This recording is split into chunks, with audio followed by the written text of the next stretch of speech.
What, if anything, can we know about fundamental questions of meaning and value, questions such as the existence of God, the purpose of the universe generally, and human life in particular, about how we might realize that purpose? Does God exist? If so, can we demonstrate God's existence, and what is the significance of such arguments for our own spiritual and religious practice? What, if anything, can we say about the nature of God? And if God does not exist, then how, if at all, can we find meaning and purpose? What is evil, and how do we reconcile evil with the idea of God, or with a non-theistic spirituality? And what are the implications of these questions for the way in which we live our lives individually and collectively?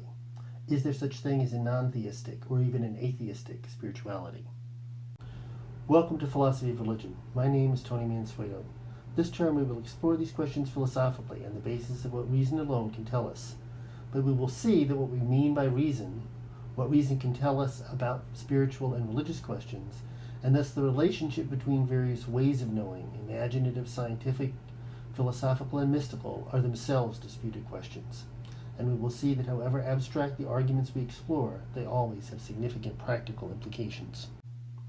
By the time we finish, you should be able to read, analyze, and interpret texts which approach spiritual and religious questions from a philosophical perspective.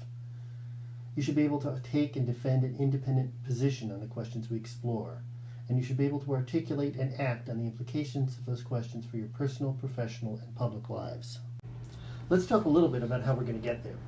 Philosophy is by nature a verbal discipline, and so you will be challenged to engage some core texts across multiple philosophical, religious, and civilizational traditions.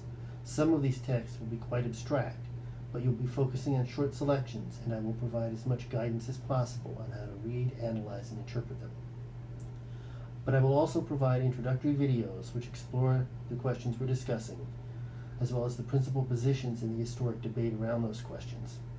And I will ask you to articulate your own perspectives, first informally through the discussion boards, and then more formally in position papers. Please note that it's important to complete both the discussion boards and the position papers. The discussion boards, which are assigned each week, are designed to guide you in actually preparing the material you will need to deliver at the end of each major section of the course. You will need to make both an extended initial post answering the questions posed in some depth and respond at least twice, but preferably more often than that, to posts by other students and to the questions I pose in response to your initial comments. This is where the real teaching and learning will take place in this course, so if you don't participate, it will be difficult for you to get much out of the course.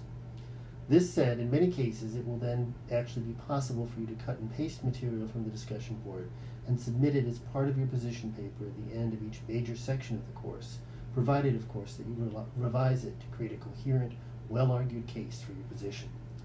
I look forward to our conversations. But before we get started, we should probably get to know each other a little bit better. Please click on the link indicated to learn more about me.